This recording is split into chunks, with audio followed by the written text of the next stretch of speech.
Hello dear friends, myself Professor Khodde Rishikesh and you are watching BSc Botany Study Classes channel. Here we are continuing our discussion on continued chapter which is ecological grouping of plants. In previous two parts we have discussed about the hydrophyte and mesophytes. Today we are going to discuss in detail about halophytic plants. So what are these halophytic plants is the major topic of discussion in today's lecture. These plants generally grows in an area where high salt concentration is present. So generally where high salt concentration you will find? Obviously in ocean or in a sea. So the soil which is in contact of such sea water obviously will contain high salt concentration.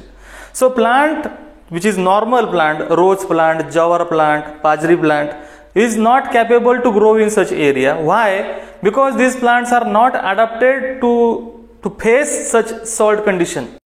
But there are some plants are capable to grow in such area.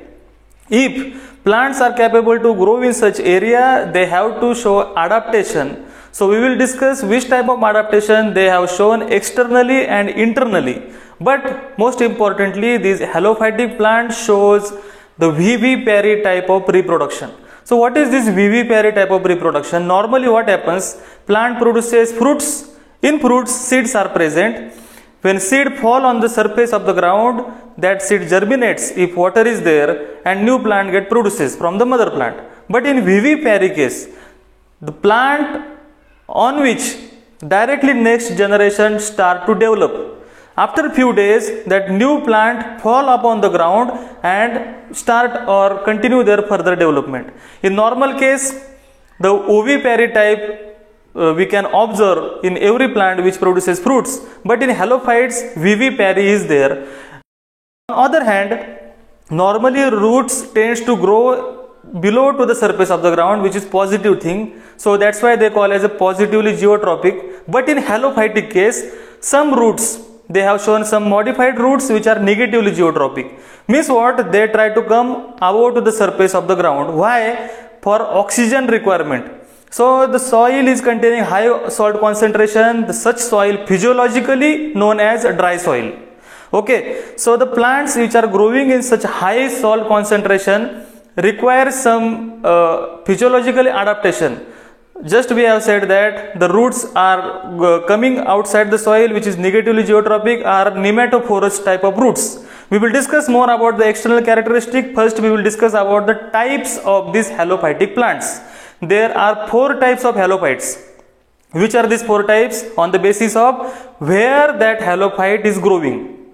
If that halophyte is growing on the rocky surface, you can find the rocky surface around the seashore where tides bombard themselves and you can find the interesting beautiful scenario there. So if halophyte are growing on the rocky surface, you will have the lithophilous or lithophilous type of halophytic category, which is the first category if the plant is growing on the rocky surface.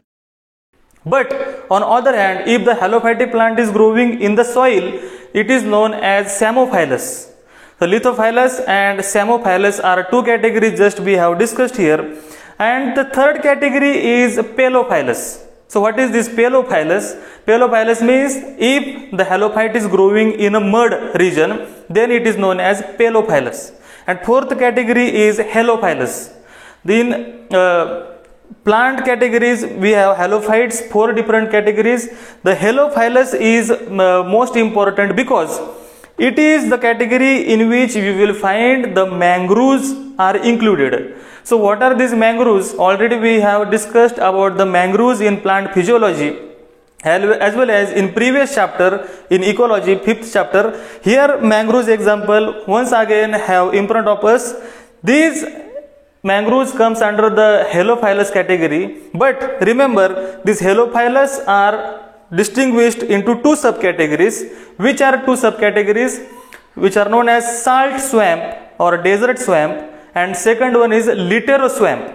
So the halophilous category in which if halophytic plant are growing in a swamp region, swamp means daldal region, then the halophallus category is given, and in that we have two subcategories.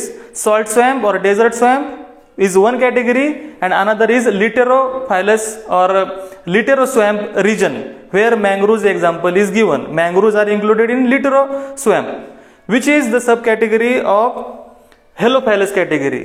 The halophallus belongs to the halophytic plant. You need to remember this concept. I know these are some tedious, but there is no option. You have to remember this. Just we have discussed about the four categories of halophytic plant. Now it is our duty to understand the external morphology and anatomy of these halophytic plants. So let's talk about first external appearance of this halophytic plant. How they look? They normally look like our mesophytic plants, but they have shown adaptation which is visible in their anatomy. The externally, the leaves are somewhat reduced in size, but contain thick epidermis layer and cuticle compulsory present on the surface.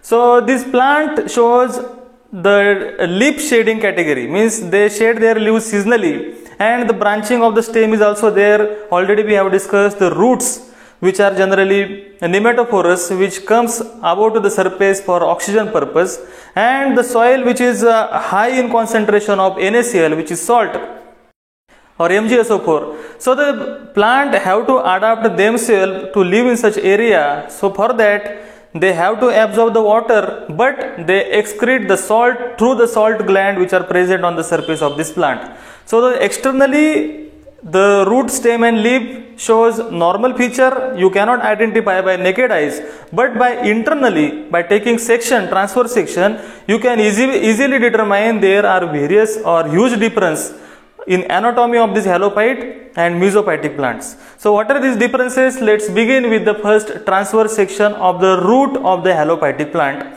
This beautiful diagram shows various layers throughout, and from externally we can discuss the epidermal region is present at the outer side, and this epidermal region shows the single layered, but below to the epidermis you will find there is a cork cambium. So what is this cambium? Cambium is responsible for secondary growth. So horizontal growth or thickening of the plant is due to the cambium, but there are various subtypes of cambium. The cork cambium is one of them. The cork cambium is responsible for covering the external surface while plant is thickening. Means crack should not happen on the external surface, otherwise what will happen? If the plant start to grow horizontally, there will be the crack. So to fill these cracks, cork cambium perform the role. The second layer below to the epidermis and cork cambium, you will find the secondary cortex and primary cortex are there. So the cortex not actually performing any storage role here, but there are distinction on the basis of the thickening of the cell wall, primary and secondary cortex, as well as sclerites are also present. So what are these sclerites? Scleroid means the modified reduced form of sclerenchymatous cells. Generally these scleroids are involved in giving support to the cell. So you will find there are oil cells are also present. No lignin cells in first layer you will find are present, but as you go down you will find the root shows presence of vascular tissues such as xylem and phloem, and pith is also there. Pith outer cell shows thickening of the cell and inner cell shows thin cell wall. So overall diagram of the transverse section of the root is very interesting, where you will find new words, where you will find the scleroid is present and the cork cambium is present. Now we will discuss about the transverse section of the stem of the halophyte. The interesting fact about the transverse section of the stem of this halophytic plant shows presence of epidermis and hypodermis, but the cuticle is present outside to the epidermis and hypodermis present inside to the epidermis. So here is a distinction. Here is no cork cambium is present in stem category, we have said here.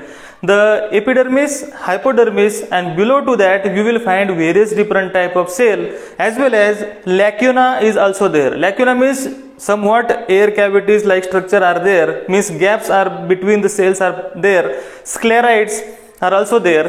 Scleroid were also present in the TS of the root of halophytes, and oil cells are also present here. Oil cells were also present in the TS of the root, and oil cells are also present here also. as well as in addition to the oil cell, tannin cells are also present here in case of TS of the halophytic plant. As you go down, you will find there is endodermis and pericycle is present. What is this pericycle is doing? Pericycle is generally responsible for branching in a plant. So below to the pericycle, you will find vascular bundles are there, and these vascular bundles shows xylem and phloem.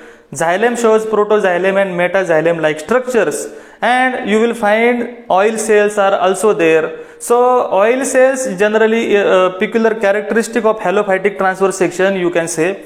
As we have said that the TS of root and TS of stem, the remaining portion is TS of the leaf of the halophyte. The beautiful diagram is presented here where you will find the transverse section of the leaf shows two epidermal zones. Means leaf shows upper epidermis and lower epidermis. Cuticle is present outside and inside.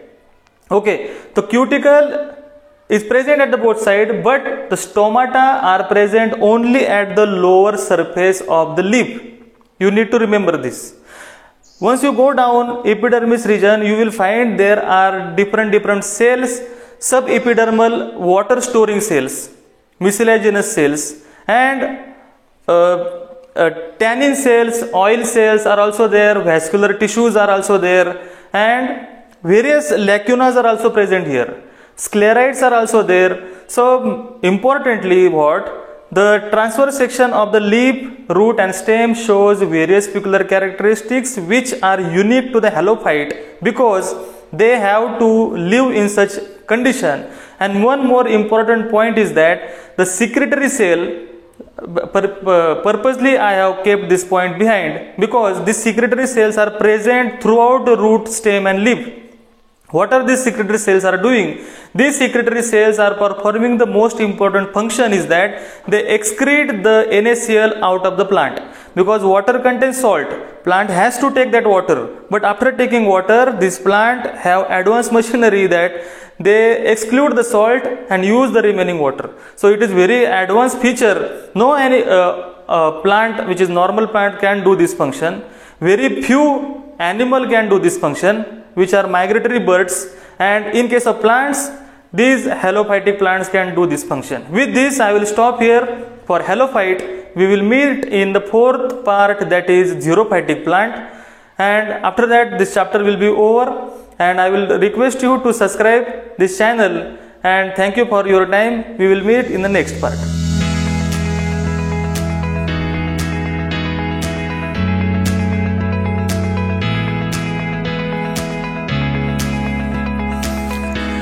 Basta, bye.